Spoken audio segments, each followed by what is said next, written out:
Ondas del Misterio presenta.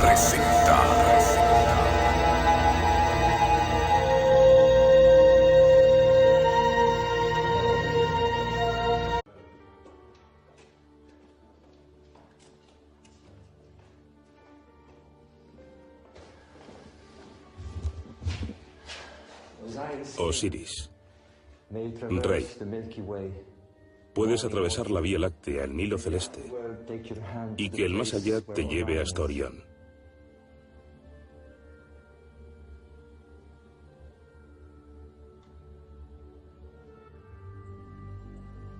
En los albores de la historia fueron transportadas a través del desierto 13 millones de toneladas de rocas, las suficientes para construir una ciudad como Londres.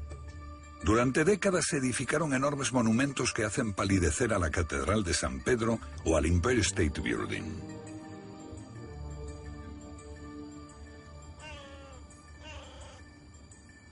Las tres pirámides de Gizeh y la Gran Esfinge, maravillas del mundo antiguo envueltas en misterio. ¿Quién las construyó? ¿Con qué intención?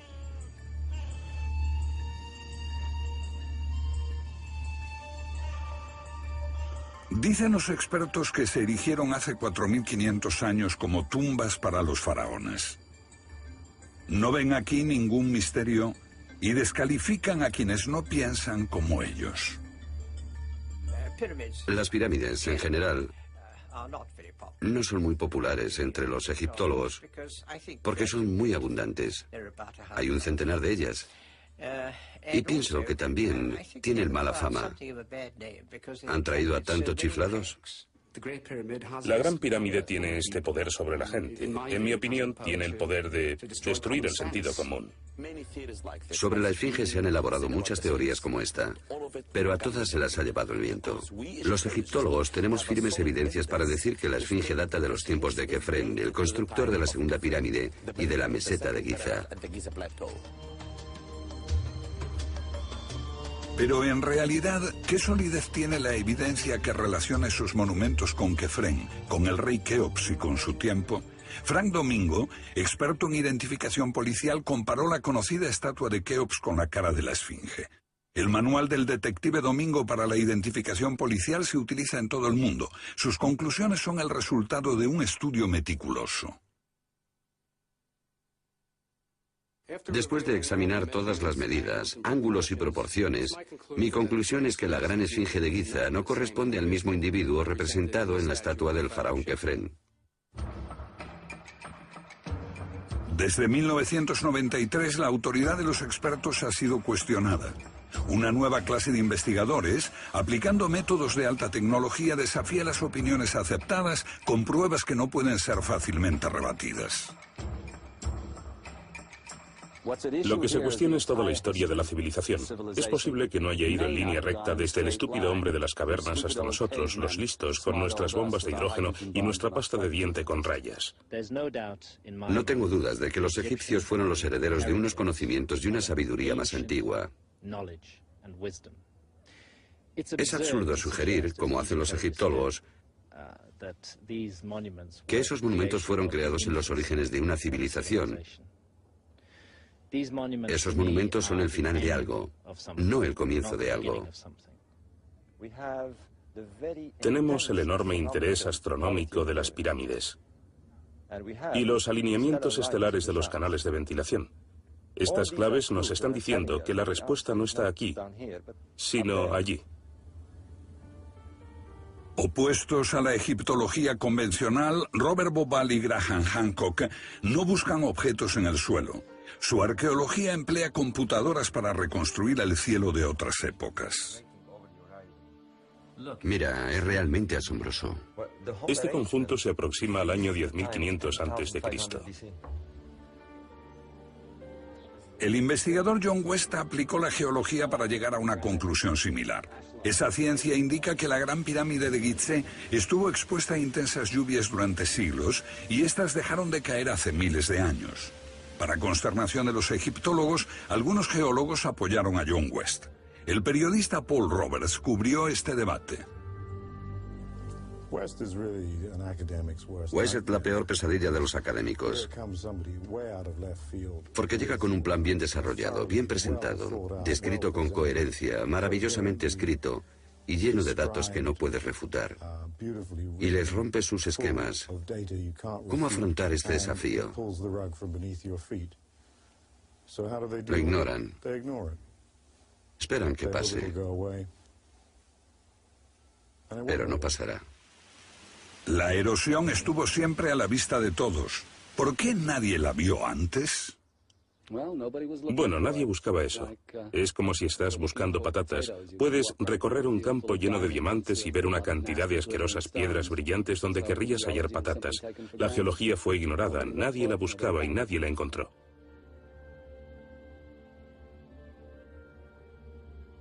¿Podría ser la civilización más antigua de lo que creemos? Las implicaciones son sobrecogedoras. Una civilización desconocida y avanzada en la Edad de Piedra. ¿Cuándo empezó todo?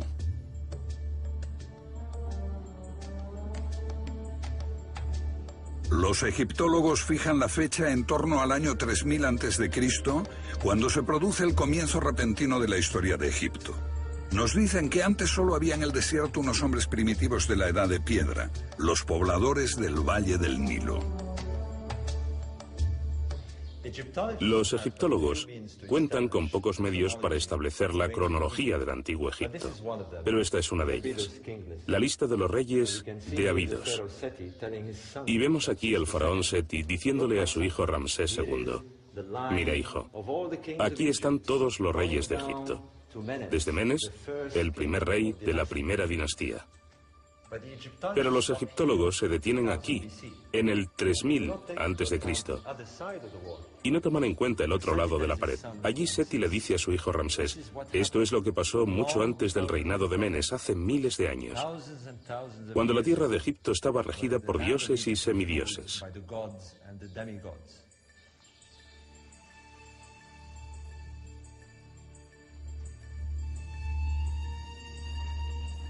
Según los libros de texto, Egipto surgió de la Edad de Piedra y de repente construyeron esas estructuras enormes y perfectas. Y se tomaron todo ese trabajo para cubrir el cuerpo de un rey muerto. La teoría de que las pirámides son solo tumbas no tiene sentido. Solo 3 reyes de la cuarta dinastía faraónica construyeron esto en poco más de una vida. ¿Por qué?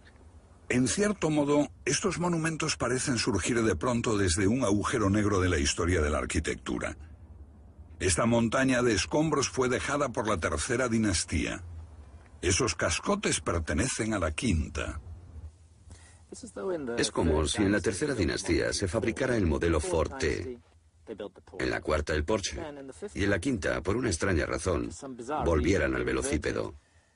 Realmente no tiene ningún sentido. Los monumentos de Gizeh tienen rasgos peculiares. Por ejemplo, están situados con extrema precisión atravesando el paralelo 30. ¿Es una simple coincidencia? ¿O es que esa gente conocía la forma y las dimensiones exactas de la Tierra? Sería un milagro que esas gigantescas estructuras estuviesen impecablemente alineadas con los puntos cardinales al azar. Perfectamente respecto al este-oeste y también respecto al eje norte-sur. La precisión de esas alineaciones es extraña y no ha sido alcanzada en ninguna estructura moderna. ¿Cómo es posible que tal precisión se pudiera haber logrado hace casi 5000 años? Hace 500 años nuestra civilización no estaba segura de que la Tierra fuese una esfera. Y sus dimensiones solo se calcularon hace 300 años. Pero aquella gente ya las conocía. Porque la Gran Pirámide es un modelo matemático del hemisferio norte en una escala de 1 a 43.200. No estamos ante una figura al azar, sino ante un fenómeno que los astrónomos llaman precesión de los equinoccios, relacionado con el movimiento del eje de la Tierra. La Gran Pirámide incorpora el valor trascendental de pi, la relación del diámetro de una esfera con su circunferencia, base de las altas matemáticas. Lo que tenemos aquí es un sistema avanzado de matemáticas y tecnología. En tiempos en que se suponía que eso no existía. Para lograr incorporar esos valores, los constructores tuvieron que darle a la Gran Pirámide una inclinación de 52 grados. ¿Solo se trata de una coincidencia casual?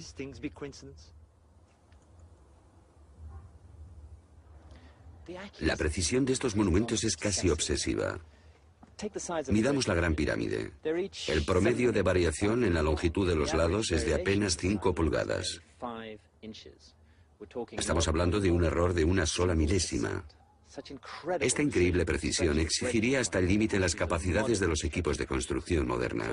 Es difícil imaginar cómo lo consiguieron unos seres primitivos, recién salidos de la Edad de Piedra. Para mí, esta increíble hazaña de la ingeniería tiene un claro mensaje. A través del abismo, del tiempo, los egipcios nos dicen: no éramos tontos.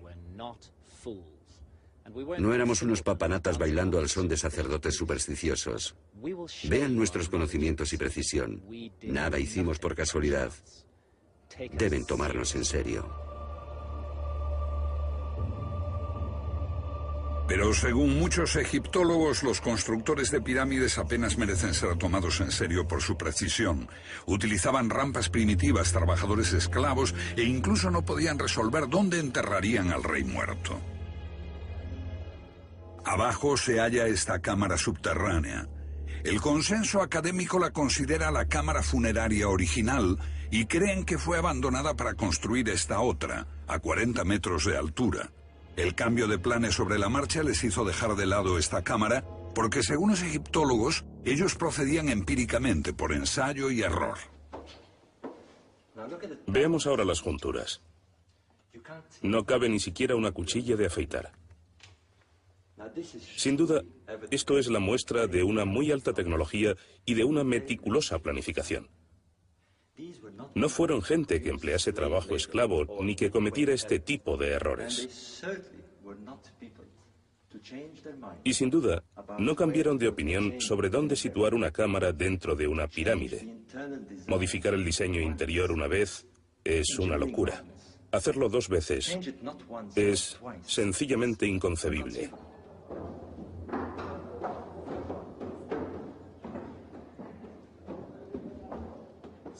Algunos de estos bloques de la Gran Pirámide pesan tanto como 100 coches. A los egiptólogos no les sorprende. Pero, sinceramente, nosotros estamos muy perplejos. Soy ingeniero y puedo decir que para levantar bloques de este tamaño se necesita una grúa especial. Pero si estas gentes no tenían estas máquinas, ni siquiera la más simple polea o rueda, y si utilizaban simples herramientas de cobre, entonces, ¿cómo lo hicieron?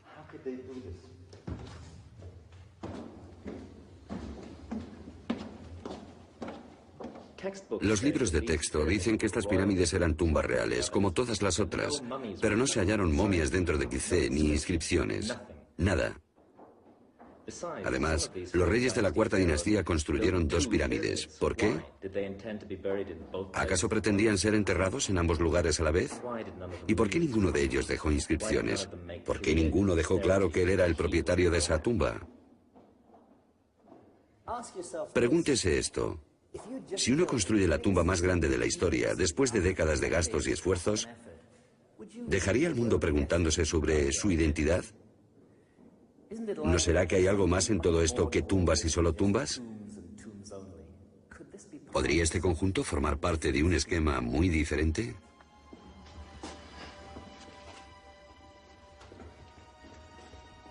La Cámara del Rey. El recinto más sagrado, una sala con muchos misterios, pero todo lo que contiene es una caja de granito vacía. Chris Dunn es un americano experto en perforaciones. Es una obra increíble y un misterio. ¿Cómo lo hicieron? La típica manera de hacerlo primitivamente sería con una sierra de arco, un berbiquí, y perforarían la pieza utilizando arena o un diamante. Para mí eso sería demasiado trabajoso y llevaría demasiados años. Bien, entonces, ¿cómo crees que lo hicieron? Creo que debieron utilizar una herramienta potente Si lo hiciéramos hoy, tendríamos que perforar el granito a unas 2 10 de pulgada por revolución de taladro. ¿Crees que sus taladros podrían girar a esa velocidad? No, deberían girar mucho más rápidamente. ¿Más rápidamente? Sí, unas 10 veces más rápido.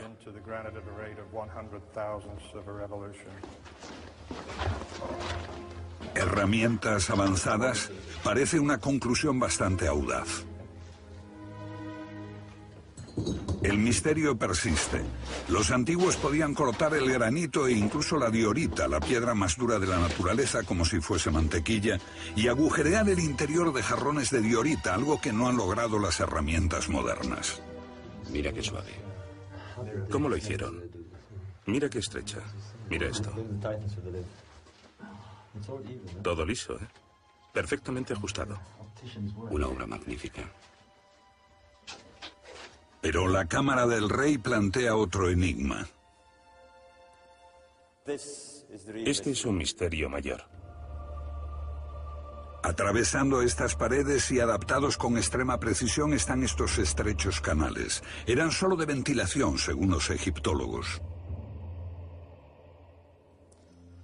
No es posible que fueran canales de ventilación. El diseño es demasiado complicado. Se levantan en el declive, siempre por fuera de la pirámide. Deben haber tenido un propósito superior. Esta sospecha se confirmó en marzo de 1993. El ingeniero alemán Rudolf Gantenbrink exploró el canal sur de la Cámara de la Reina con una diminuta cámara robot. Lo encontró bloqueado por una puerta de piedra con guarniciones de metal. Una cámara que los egipcios se esmeraron mucho en ocultar a los curiosos. La puerta nunca se abrió. Otros canales apuntaban hacia el cielo, no estaban obstruidos. ¿Cuál era su verdadera función? En los años 60 surgió una pista cuando unos astrónomos demostraron que apuntaban con asombrosa precisión hacia las estrellas.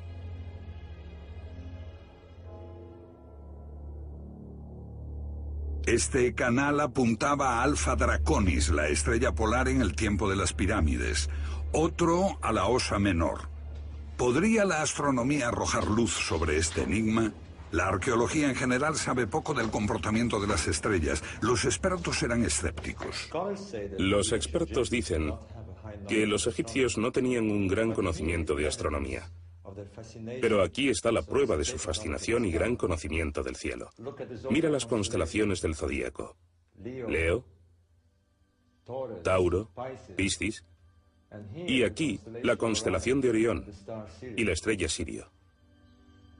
La posición de las estrellas en el cielo no es la misma hoy que en la antigüedad. Ello se debe a un fenómeno llamado precesión. La Tierra no solo gira cada día, sus ejes giran también en una gran fluctuación cada 26.000 años, como una peonza gigante. Esta lenta fluctuación hace que las constelaciones parezcan viajar por los cielos a través de las eras. Los egiptólogos y los estudiosos de jeroglíficos ignoran la precesión, pero sin ella algunos problemas no se pueden resolver. La precesión es la clave que revela los misterios de las pirámides.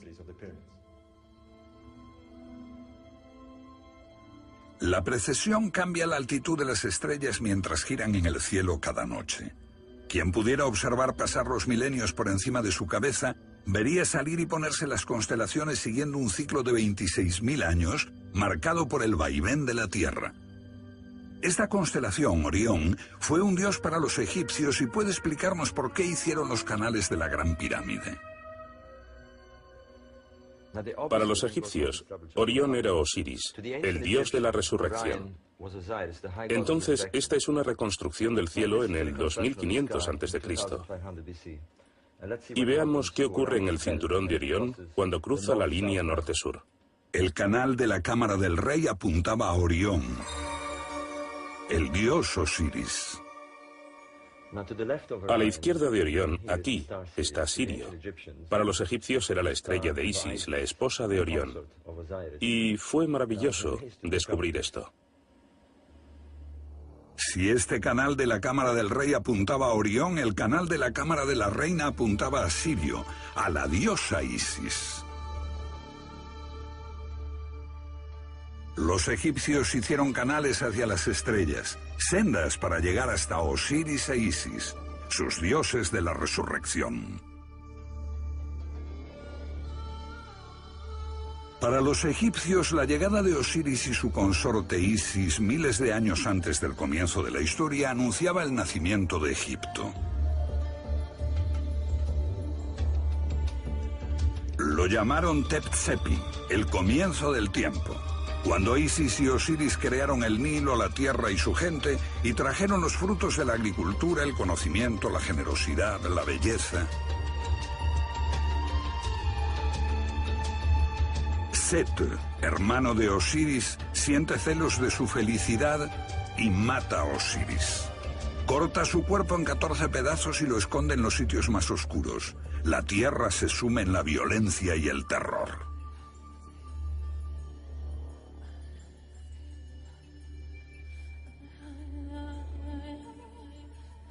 Pero Isis, fiel esposa de Osiris, busca por todos los rincones de Egipto el cuerpo de su marido y une sus trozos en un lienzo, pero no consigue encontrar su falo.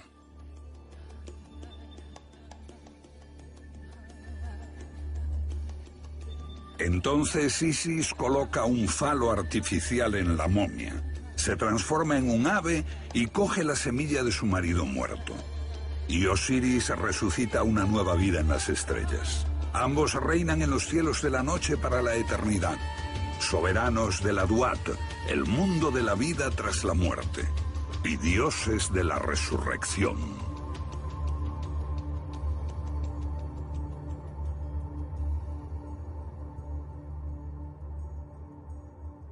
Le llevo dentro de la tumba de Unas, uno de los reyes de la cuarta dinastía. Aquí están las escrituras más antiguas de la historia. Estos son los textos de las pirámides. Contienen la clave del misterio de las pirámides.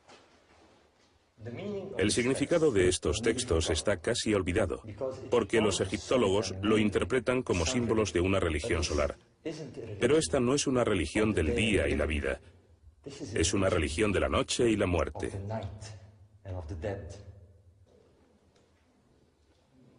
Estos signos nos dicen que el rey se convierte en estrella en el reino de Osiris, en la constelación de Orión. Uno de los textos dice, oh rey, eres compañero de Orión. Y otro texto dice, puedes atravesar el Nilo celeste, la Vía Láctea, y hasta llegar a Orión. El faraón creía que era hijo de los dioses, y Hancock y Bobal encuentran en esta idea el objetivo de los canales. Eran una vía para lanzar el alma del faraón muerto a las estrellas.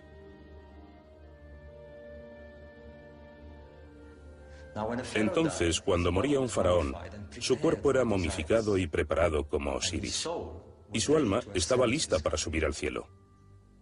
Pero antes, el rey muerto tenía que asegurarse de que el poder divino hubiese pasado a su hijo, al Horus viviente. Esto se representaba en una dramática ceremonia llamada la apertura de la boca, en la cual se empleaban utensilios especiales para abrir la boca de la momia y devolverla a la vida. Entonces, se colocaba un falo artificial en la momia, y el rey muerto era dirigido hacia Sirio, la estrella de Isis. Una vez cumplida su misión en la tierra, el rey muerto podía partir al cielo.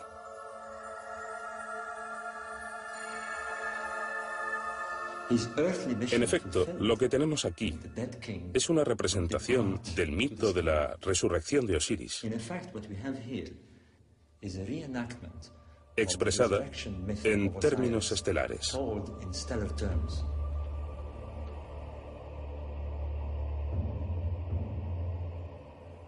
El hallazgo de Bubal fue muy importante. Estos monumentos estuvieron mudos casi 5.000 años. Al comprender el significado de los canales, él les permitió hablar de nuevo. Pero surgió otro problema.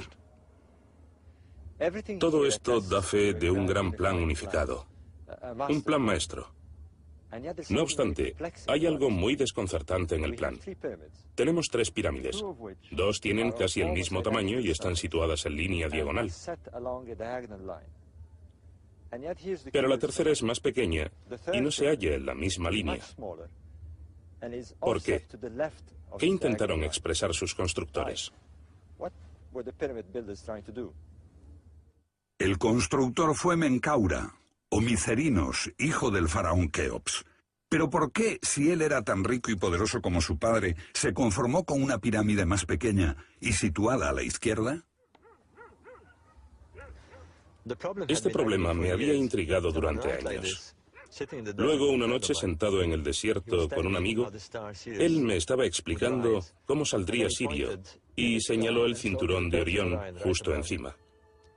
Y me dijo, mira la estrella más pequeña, está ligeramente desalineada a la izquierda. Y de pronto lo supe.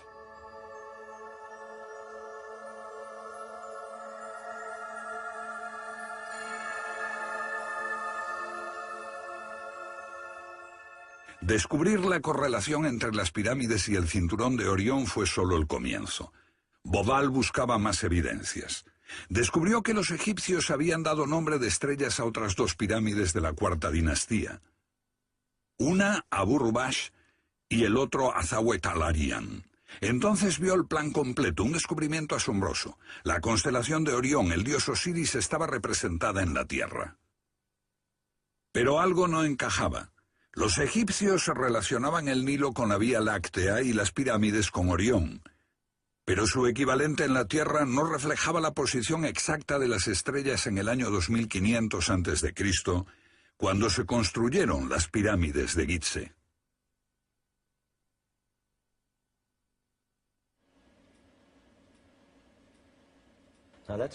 Veamos ahora las 3 estrellas del cinturón de Orión en relación con la Vía Láctea. Entonces, para lograr un perfecto ajuste con las pirámides en la Tierra, el Sol debe girar ligeramente en el sentido opuesto a las agujas del reloj.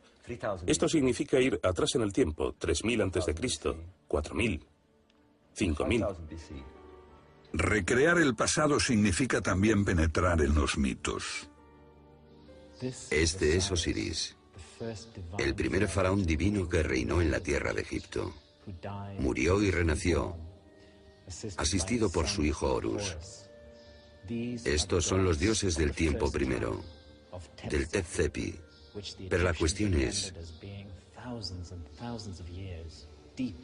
¿cuándo tuvo lugar este Tep-Sepi o tiempo primero?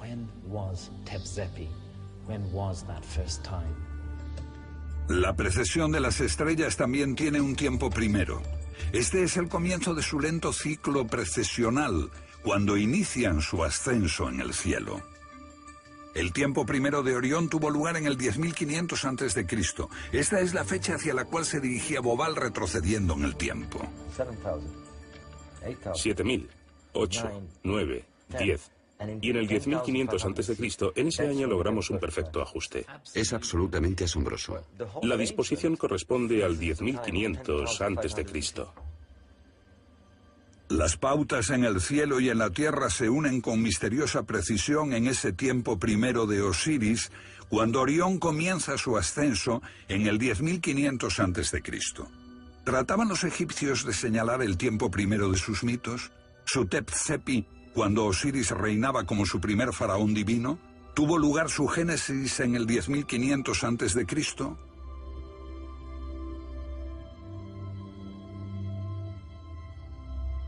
Por más débil que sea la pista, la precesión ofrece otro indicio. La lenta fluctuación de la Tierra parece hacer que la constelación viaje a través de las épocas. Los egipcios prestaron una particular atención a este efecto. Estudiaron el punto por donde salía el sol, sobre todo cuando la noche y el día tenían igual longitud, el 21 de marzo, llamado el equinoccio, cuando empieza la primavera. Y miraban la constelación que estaba detrás del punto por donde salía el sol, y vieron que ésta cambiaba con el paso de las eras. Su gran esfinge parece hecha para observarlo. Cada 2000 años más o menos otro signo del zodíaco aparece detrás del sol definiendo otra época, otra era astrológica. Ahora estamos en Piscis, con Acuario emergiendo.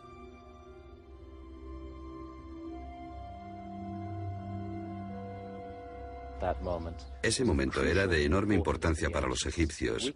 Lo llamamos equinoccio primaveral.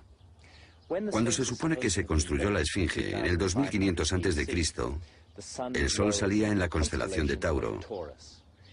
Hubiera sido totalmente absurdo para un faraón haber construido un marcador equinoccial con forma de león en esa época.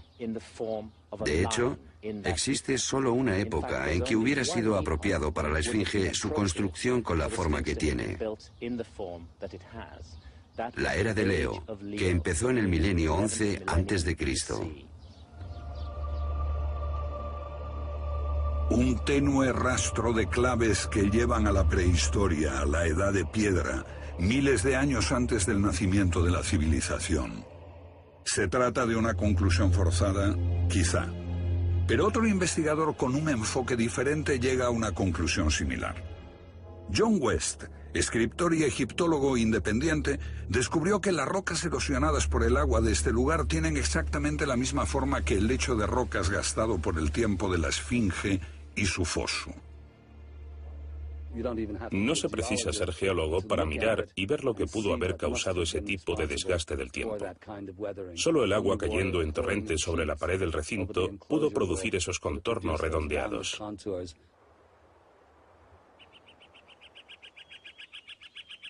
¿Agua en el desierto del Sáhara? No ha habido lluvias significativas aquí durante 9 o 10.000 años. La edad de piedra es difícil de determinar, pero a un geólogo la erosión le cuenta la historia de una roca. Son la muestra de años de exposición al viento y la arena. La única excepción está aquí en la Esfinge y en los lados del foso desde el cual fue excavada. Las rocas parecen desgastadas por muchos siglos de fuertes lluvias. Dejan un perfil redondo, ondulado. El hallazgo de John West es explosivo, porque ¿cuándo hubo una lluvia así en Egipto? Seguramente no fue en tiempos de los faraones.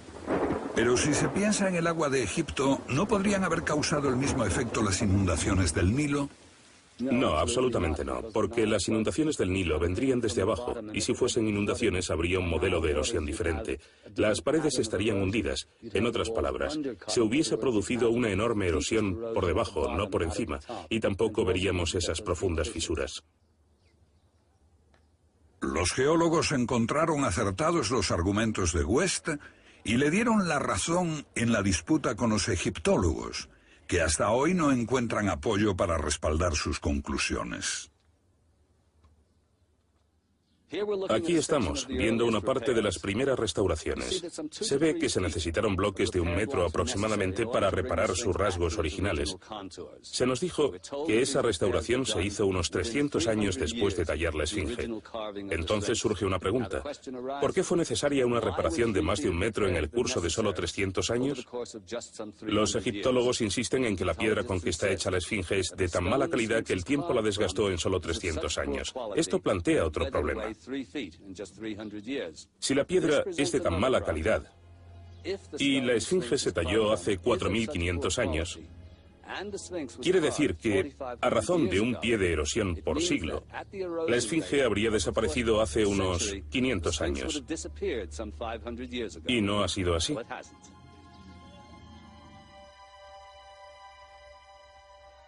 La Esfinge se erosionó por las fuertes lluvias mucho tiempo antes de los faraones y las pirámides.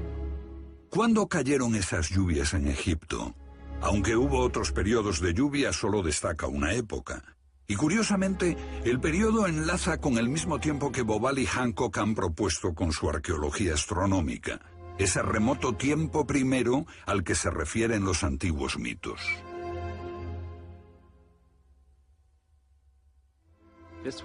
En esta época, la Tierra estaba pasando por un cataclismo sin precedentes. Hace 12.500 años se produjo una auténtica catástrofe. Fue al final de la última era glaciar. Había habido 50.000 o 60.000 años de condiciones relativamente estables, con millones de kilómetros cuadrados de hielo cubriendo el hemisferio norte. Y de pronto, por motivos que ningún científico comprende aún bien, este hielo se derrite en un lapso de solo 2.000 a 3.000 años. El mundo de la edad de hielo, con una capa de más de 1 kilómetro de grosor cubriendo el norte de Europa y América. El final trajo el cataclismo. ¿Podría tratarse del diluvio que menciona la Biblia?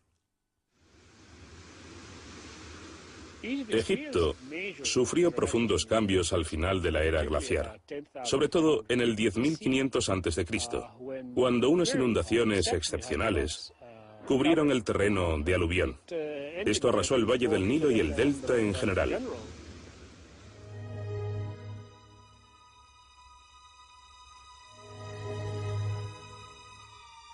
Los mitos hablan del comienzo de esta civilización al final del gran cataclismo. Ese fue el tiempo primero, la remota época de los dioses que se recuerda en los mitos, cuando comienza todo. Y en verdad fue el tiempo primero para el hombre. Es en esa época cuando comienza nuestra memoria histórica. John West sitúa también la gran esfinge a finales de esa distante era glaciar. Pero ¿cómo explicar la cara del faraón y su tocado? Mire ahora la cabeza. Vea que está en mejor estado que el cuerpo. Aunque la cabeza esté hecha con piedra caliza más dura, la diferencia entre su estado y el del resto es enorme. Y algo más importante, la cabeza es sumamente pequeña. Vista desde el aire, se ve que el cuerpo de la esfinge es largo y aplanado, y la cabeza es como una cabeza de alfiler encima. Para nosotros, esta es una prueba de que se hizo de nuevo. O sea, no es la original. En algún momento de la historia, se hizo otra cabeza para la esfinge.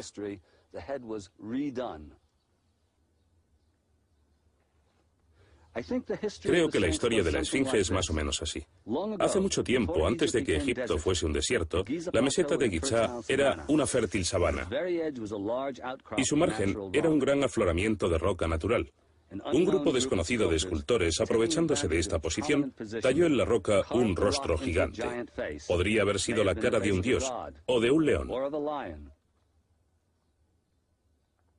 Cuando la esfinge fue tallada, cientos de enormes bloques de piedra caliza, algunos de más de 100 toneladas, fueron hábilmente excavados y transportados a este sitio. Aquí fueron levantados y puestos en su lugar. Nada en el Egipto dinástico, el Egipto que conocemos, se parece a esto. Todo apunta a otra época más temprana.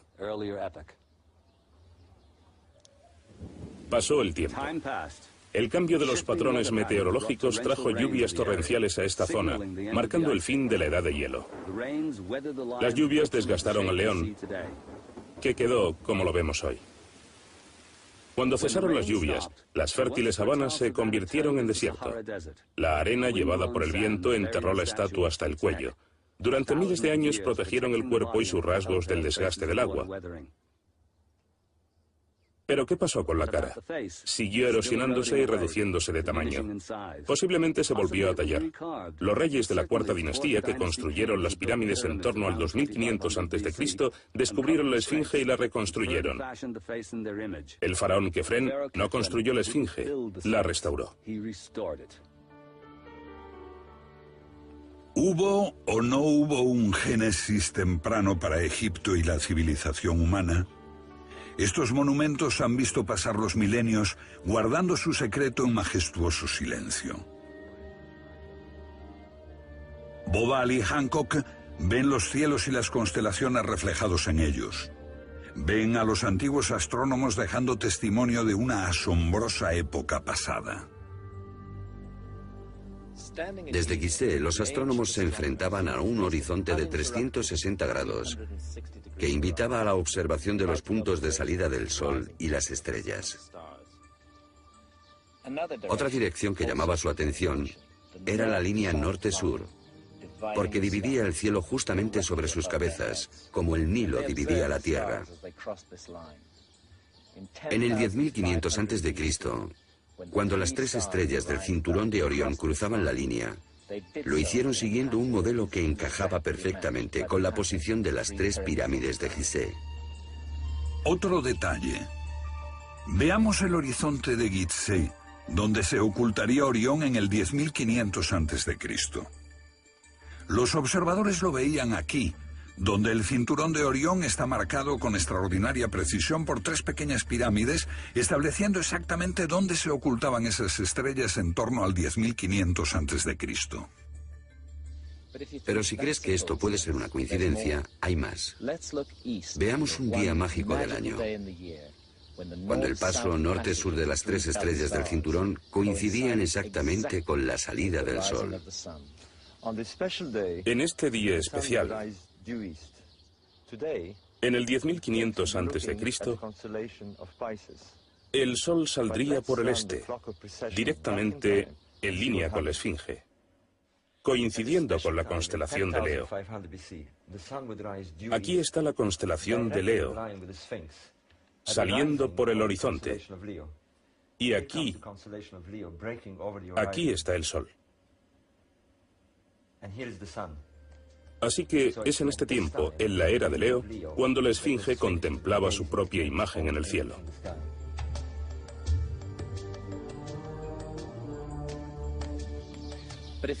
Pero si esto no es suficiente, aún hay más.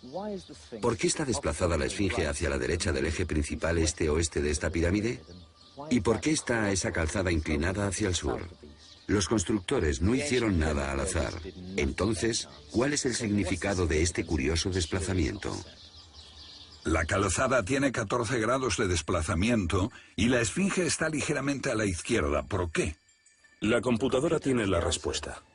Nos muestra que es el lugar donde saldría el sol, exactamente en la dirección de la calzada. 14 grados a la derecha, en perfecta alineación con la calzada. Entonces, veamos lo que tenemos aquí. A la izquierda está la constelación de Leo, y como vemos está semienterrada bajo el horizonte, con la cabeza y los hombros sobresaliendo. Es lo que ellos veían al mirar al este, el sol que sale a lo largo de la dirección del camino, y a la izquierda, la Esfinge, semienterrada en la arena. Igual que la constelación de Leo cuando ascendía, con la cabeza y los hombros sobresaliendo por la línea del horizonte.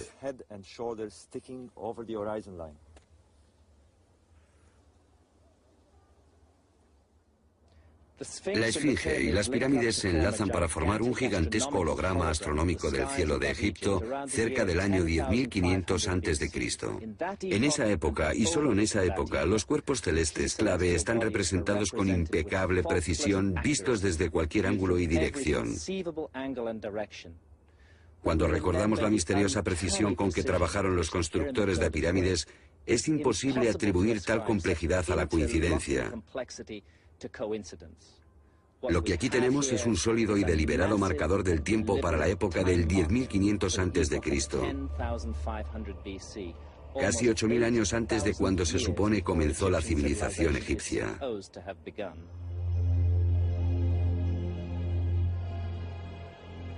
Para los egipcios, esto era Rostau, la entrada al más allá, donde reina Osiris entre los muertos.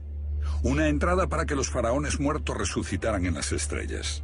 Entonces, como hoy, el cielo era una inmensa necrópolis y un sitio de inefable misterio y santidad.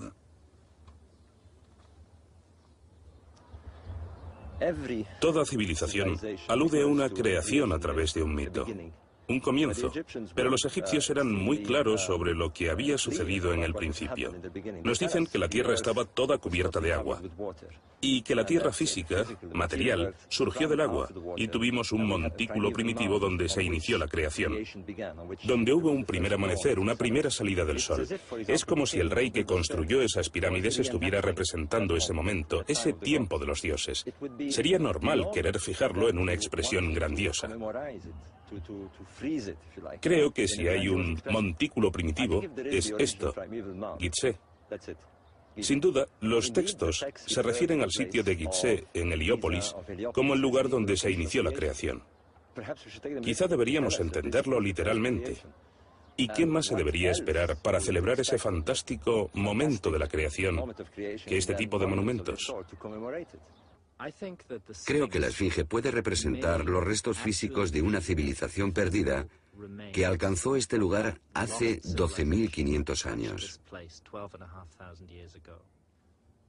No afirmamos que las pirámides tengan 12.500 años.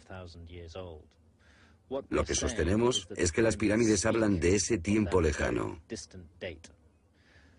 No dudo de que los egipcios fueron los herederos de una cultura más antigua.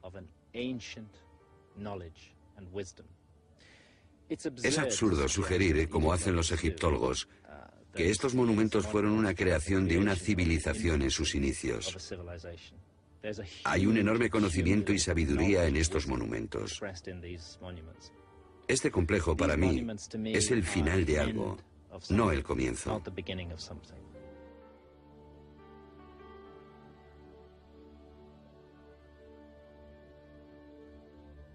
Se han construido muchos monumentos desde los tiempos de las pirámides de Gizeh. ¿Persiste aún la memoria distante de una grandeza más antigua? ¿O la teoría podría ser errónea? Esta gente habitaba un mundo que apenas podemos imaginar. ¿Qué conocimiento heredaron de la profundidad de la prehistoria? Si aceptáramos esa opinión alternativa, pensemos a dónde nos conduce. Tenemos una civilización antediluviana, pero luego no tienes nada. No tienes nada. ¿Por cuánto tiempo? ¿1000, 2000 años? Y entonces comienza de nuevo. ¿Dónde está la conexión? ¿Dónde están las otras evidencias de esta cultura? Muéstreme un trozo de cerámica, una herramienta, una inscripción, cualquier trozo de escultura o cualquier sitio arqueológico que provenga de este periodo. Es como hablar de Magallanes después de dar la vuelta al mundo y seguir afirmando que el mundo es plano, porque ¿dónde están los otros que dieron la vuelta al mundo? Lo que está en cuestión aquí es la historia completa de la civilización. Puede que no haya ido en línea recta desde el estúpido hombre de las cavernas hasta nosotros, los listos, con nuestra bomba de hidrógeno y nuestra pasta de dientes a rayas. West, Bobal y Hancock creen que una cultura desconocida más temprana puede haber dejado su huella en los corredores subterráneos de la Gran Pirámide, o en este valle y templos funerarios a los pies de la Gran Esfinge. Oficialmente están fechadas en los tiempos de los faraones, pero solo existe una tenue evidencia circunstancial. Su austeridad desnuda e impresionante desconcierta a los arqueólogos. Son muy diferentes a las construcciones posteriores que conocemos de Egipto.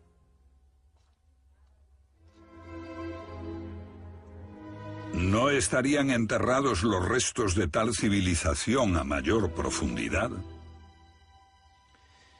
Aquí, a unos 500 metros al sur de Gizeh, en el Osirión, nos encontramos con otra de esas enigmáticas y anónimas construcciones que parecen no pertenecer a ninguna época conocida. 50 pies o más por debajo del suelo de los templos faraónicos del entorno. ¿Es posible que esto sea solo una entre las muchas estructuras iguales a estas sepultadas bajo las arenas de Egipto? Con su austera e impresionante simplicidad, estos monumentos no se parecen a nada del antiguo Egipto.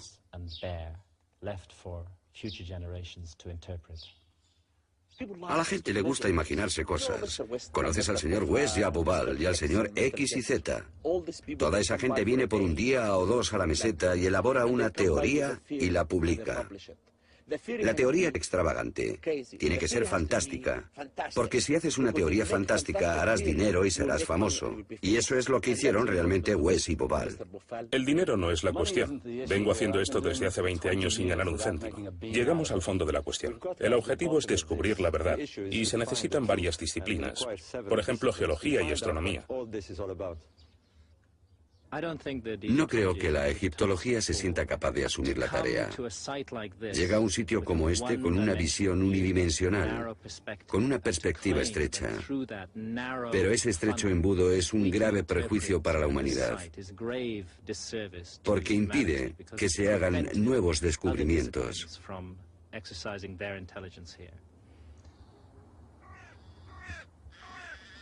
Los egipcios creían que hubo un tiempo primero, un génesis, cuando gobernaban los dioses. El mayor complejo sagrado de la Tierra permanece como un monumento a esa creencia. La Gran Esfinge es un legado dejado por una civilización desconocida. ¿Se construyeron las pirámides al azar, como creen los expertos, o mediante un plan prefijado que se inició antes del comienzo de la historia y se transmitió a los faraones para completarlo?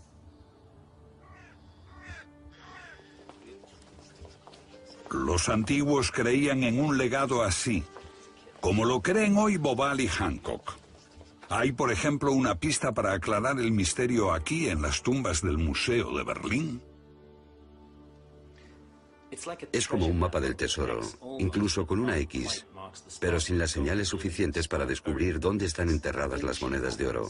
Este antiguo papiro cuenta cómo Keops, el constructor de la Gran Pirámide, buscaba en Heliópolis una misteriosa caja negra que contenía el número de las cámaras secretas del santuario de Thoth.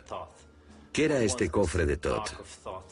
¿Algún recipiente de la antigua sabiduría que Keops necesitaba para construir su pirámide? Thoth, el escriba de los dioses y guardián de su sabiduría.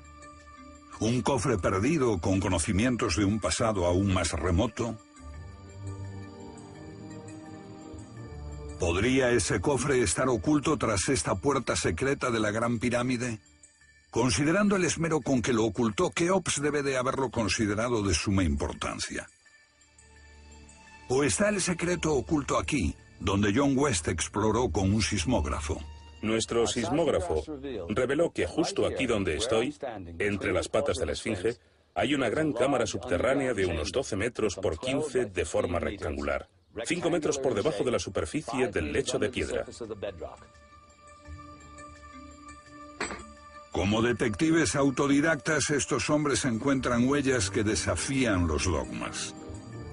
Pero los expertos y las autoridades hacen un frente común de silencio. Cualquier investigación en las cámaras secretas o sobre alguna simbólica arca perdida es ignorada. Los antiguos griegos escribieron cómo sus sacerdotes les revelaron que hubo una civilización anterior a la suya. La llamaban Atlántida. En 1945 el vidente estadounidense Edward Cavís predijo en un trance hipnótico que en torno al año 2000 se iban a encontrar los archivos de una civilización mucho más antigua que la egipcia que estaban bajo las patas de la Gran Esfinge de Gizeh. Sueños, fantasía, tal vez, pero un sismógrafo no miente.